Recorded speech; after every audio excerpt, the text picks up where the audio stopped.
اونٹنی پہ بیٹھے تھے، اونٹنی بڑی پیاری لگی، بڑی خوبصورت تھی، بڑی بہترین تھی، بڑی صاف ستھری تھی۔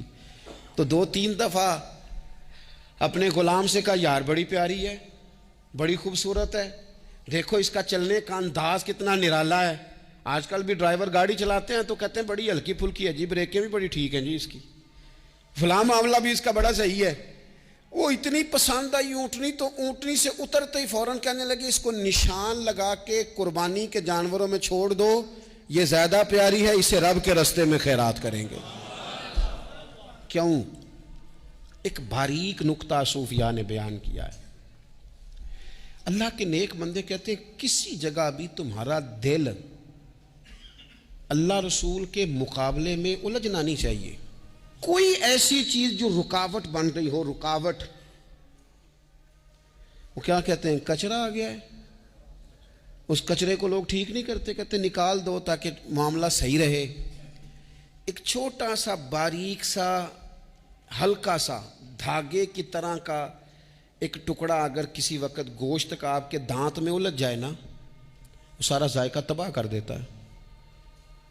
لوگ مختلف چیزیں لے کے خلال کرتے ہیں دانتوں کا تاکہ وہ نکل جائے، کیونکہ ذرا سی بھی چیز اگر کسی جگہ رکاوٹ بن جائے نا، آپ بڑا بہترین کھانا کھا رہے تھے، زبردست غذا آپ کھا رہے تھے، ایک صرف اس میں نا ہلکا سا دانہ ایسا ہے جو سخت تھا، کچرا آ گیا، روڑا آ گیا، تو وہ سارے کھانے کا ذائقہ تباہ کر دیتا ہے۔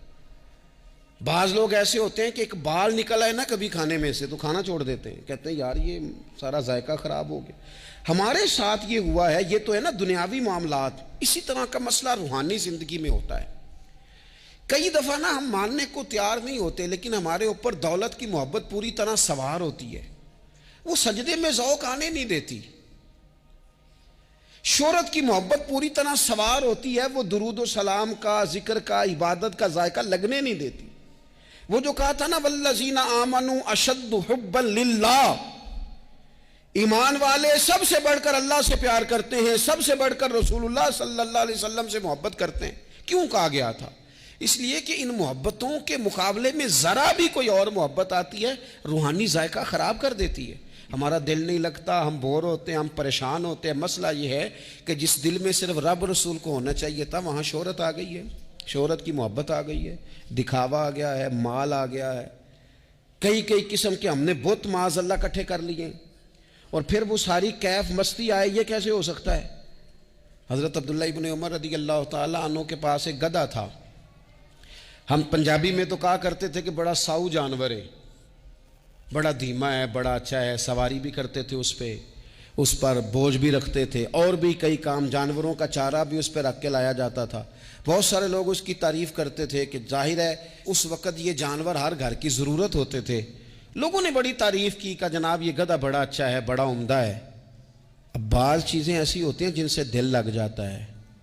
کچھ نوجوانوں نے گھروں میں بلی رکھی ہوتی ہے، گھوڑا رکھا ہوتا ہے، جانور رکھے ہوتے ہیں، ان کی پوری توجہ انہماک ہم دیکھتے تھے دیہاتوں میں کہ بزرگ اگر کہیں چلے جاتے تھے سفر پہ تو وہاں سے بھی پیغام بھیجتے تھے کہ گائے کو چارہ ڈالا کہ نہیں، بھینس کو نکالا کہ نہیں، تم نے باڑے سے دھوپ چھاؤں کا خیال کیا کہ نہیں، وہ چیز ذہن میں آ جاتی تھی۔ حضرت عبداللہ ابن عمر رضی اللہ تعالیٰ عنہ وہ گدھا چونکہ بڑا پیارا تھا، بڑا اچھا جانور تھا اور بڑے کام کرتا تھا، بہت سارے معاملات گھر کے اور کھیتی باڑی کے اس کے ذمے تھے، تو گھر والے بھی کہتے کہ اس جانور کی وجہ سے بڑی خیر ہے، بڑے کام ہو جاتے ہیں، آپ کا بھی خیال تھا۔